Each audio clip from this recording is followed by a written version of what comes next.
Chapter 3. You carry his face, Brick said. You wear a cheap suit. You smell like swamp mud.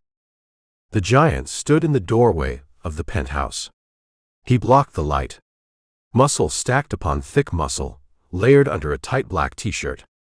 Scar tissue mapped his face. Cauliflower ears flanked a nose, smashed flat by 100 unprotected knees to the cartilage. Brick possessed the vacant, heavy stare of a man who left portions of his brain scattered across the canvas of unsanctioned fighting cages. Danny stood in the sterile hallway. He held up the black rectangular fob Easton provided. Brick stared at the plastic. The gears turned behind his pale eyes. The fob represented authority.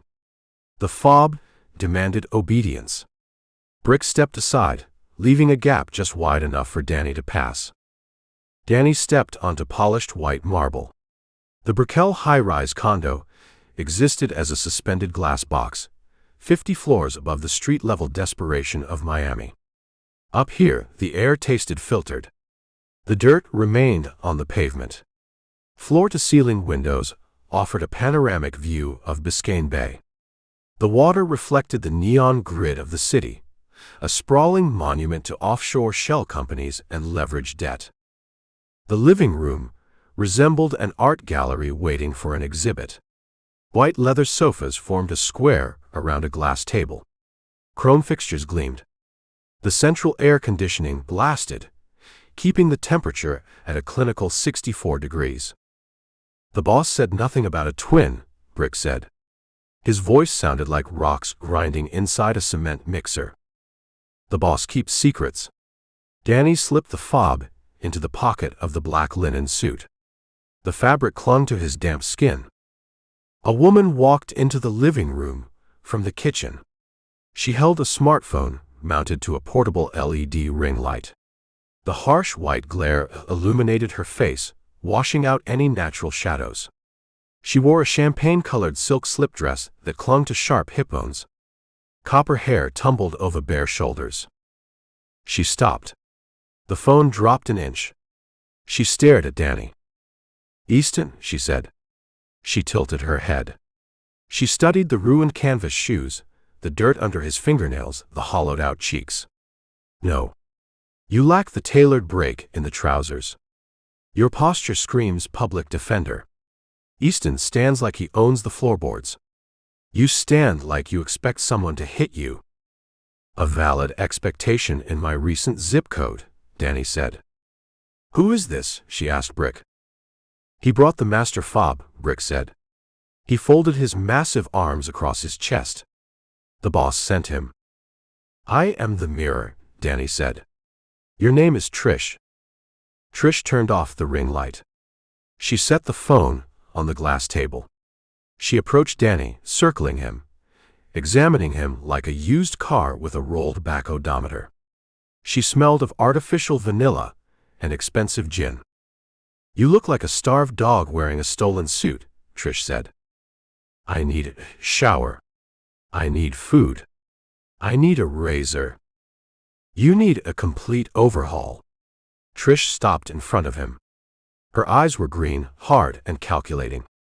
They held zero warmth. "Easton told me to expect a project. He omitted the scale of the disaster. You represent a massive liability." "I represent $1 million in untraceable funds," Danny said. Trish flinched. A microscopic tightening of the skin around her mouth. Greed flashed in the green eyes, there and gone in a fraction of a second.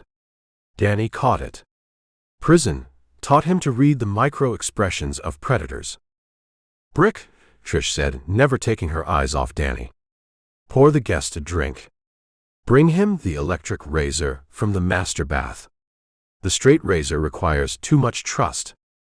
Brick lumbered toward a sleek teakwood wet bar in the corner.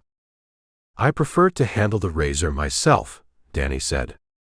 "You follow my instructions," Trish said. She crossed her arms, mimicking Brick's posture, attempting to project authority.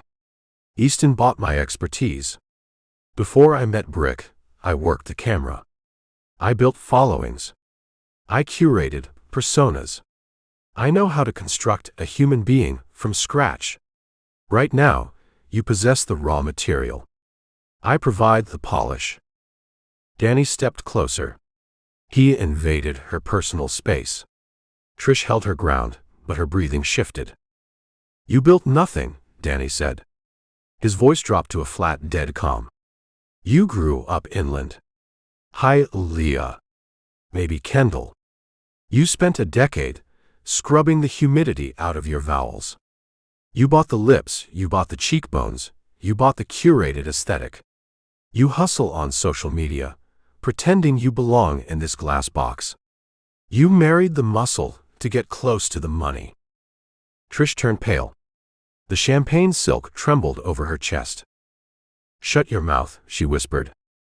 "The boss likes her," Brick said. He stood by the bar. He held a crystal tumbler filled with vodka. His thick brow furrowed. "Do not disrespect my wife." "Just an observation, Brick," Danny said. He backed away. He took the tumbler from Brick's massive hand. "She studies me. I study her. We establish the baseline." "Drink the vodka," Trish ordered.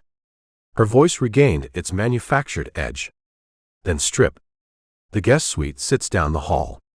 Burn those canvas shoes. Scrub the swamp off your skin. We begin the reconstruction in 30 minutes." Danny drank the vodka. The alcohol hit his empty stomach like a lit match. He walked down the corridor. The guest bathroom featured a rainfall showerhead and slate tiles. Danny stripped the black linen suit. He peeled the ruined canvas shoes off his battered feet. He stepped under the scalding water. He grabbed a loofah and a bar of charcoal soap. He scrubbed his skin until it turned raw and red. He watched the dark, foul water spiral down the stainless steel drain. The Everglades vanished, replaced by the sterile scent of citrus and eucalyptus. He dried off with a thick Egyptian cotton towel. He found the electric razor sitting on the granite vanity. He shaved the 4-day growth from his jaw, leaving the skin smooth. He stared into the fogged mirror. He wiped a circle clear with his palm. Easton Cross stared back at him. The resemblance proved terrifying. Minus the prison pallor and the bruised ribs, the physical structure matched perfectly. Easton spent his life exploiting this face. Danny intended to weaponize it. He found a pair of tailored charcoal trousers and a crisp white dress shirt laid out on the guest bed. He dressed. The clothes fit perfectly. Easton provided his exact measurements. He returned to the living room. Brick sat on one of the white leather sofas, staring at a massive flat-screen television. The screen displayed a mixed martial arts fight. The volume remained muted. Brick watched the violence in absolute silence, his jaw muscles clenching in rhythm with the silent impacts. Trish stood by the glass table. She held 2 unlit cigarettes. She wore a different dress now, a sharp emerald sheath that projected business instead of leisure. "Better," Trish said. She handed him one of the cigarettes. "Hold it." Danny placed the filter between his index and middle fingers. "Wrong," Trish said. She snapped her fingers. "Easton holds a cigarette like a dart. Thumb and index finger. He uses it to point. He uses it to punctuate his sentences. He never actually inhales. He crushes it out after 3 drags." Danny shifted the cylinder of tobacco. He pinched it between his thumb and index finger. "Now walk to the window," Trish commanded. Danny walked across the marble floor. "Stop." Trish sighed. She pinched the bridge of her nose.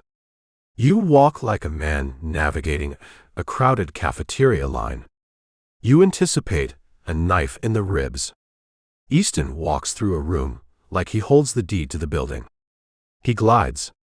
He never checks his corners. He assumes the world moves out of his path." "I spent 4 years checking corners," Danny said. "Erase the 4 years. Erase Danny Vance." Trish paced a circle around him. You want to survive, Jack Solis. You want to steal his money. You must become the apex predator. Easton Cross fears nothing because he believes his intellect shields him from consequence. You must project absolute, unshakable arrogance. Danny turned to face her. He dropped his shoulders.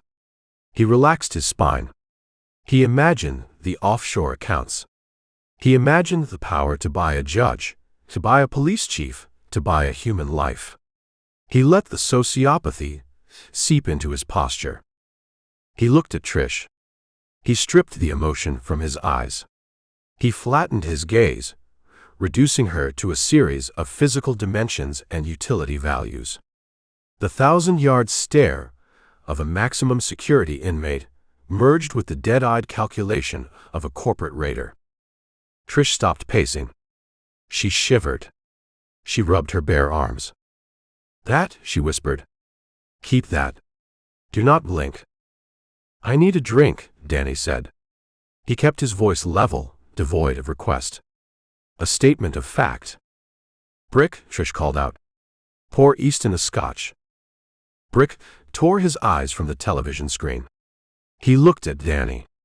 Confusion clouded the giant's scarred face. He grunted, stood up, and moved to the wet bar. He poured the amber liquid and brought the glass to Danny. Danny reached for the glass. Freeze, Trish said. Danny stopped his hand an inch from the crystal. Easton holds his glass by the heavy base. 3 fingers. He swirls the ice. He never looks at the glass when he takes it.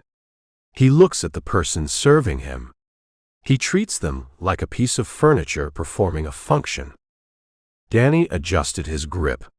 He took the glass by the base. He kept his dead eyes locked on Brick.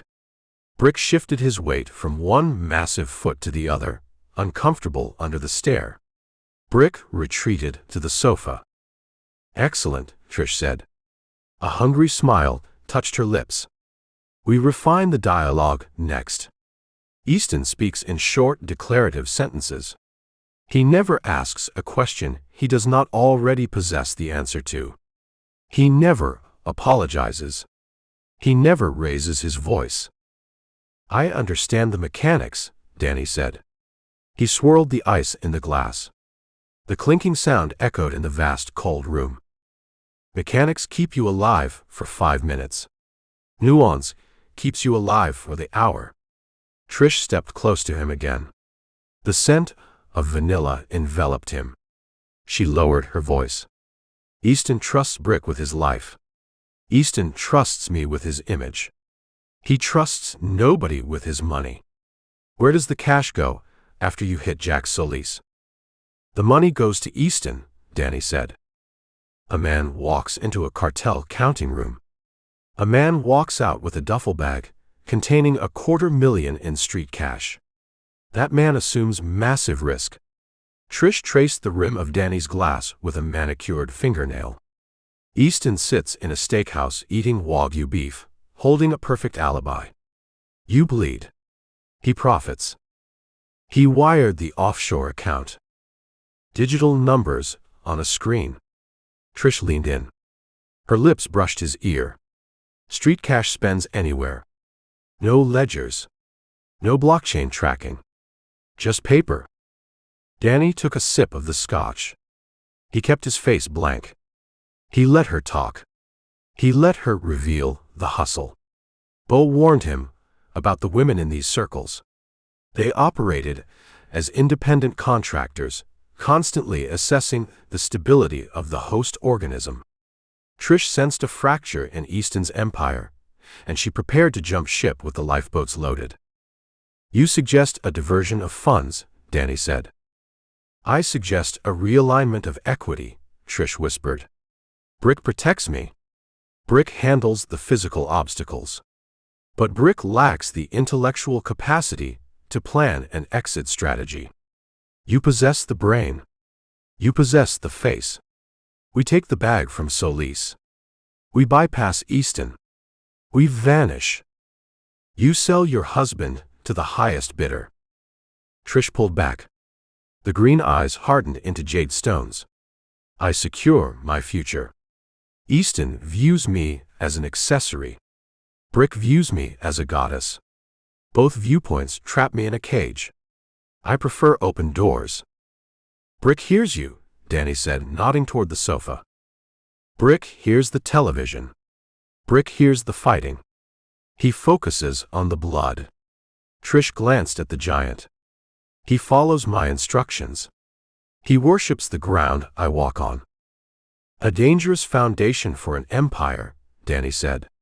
He set the glass on the table. We focus on the immediate objective. I become Easton. We hit Solis. We evaluate the equity after the bullets stop flying. Trish smiled. The tension left her shoulders. She assumed they held an agreement. She assumed she manipulated the desperate convict. We practice the smile next, Trish said. Easton smiles with one side of his mouth. A smirk. It conveys complete contempt for the person receiving it. Danny curled the right corner of his mouth upward. He looked down at her, channeling every ounce of disgust he felt for the concrete box in the swamp, the corrupt judge, the offshore thief, and the scheming influencer standing in front of him. Perfect, Trish breathed.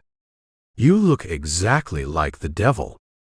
I am the mirror, Danny repeated. He turned away from her and looked out the window. The neon grid of Miami stretched out below, a sprawling circuit board of greed and violence. Tomorrow night, he would walk into the center of that grid. He would wear the devil's face, and he would burn the circuit board down.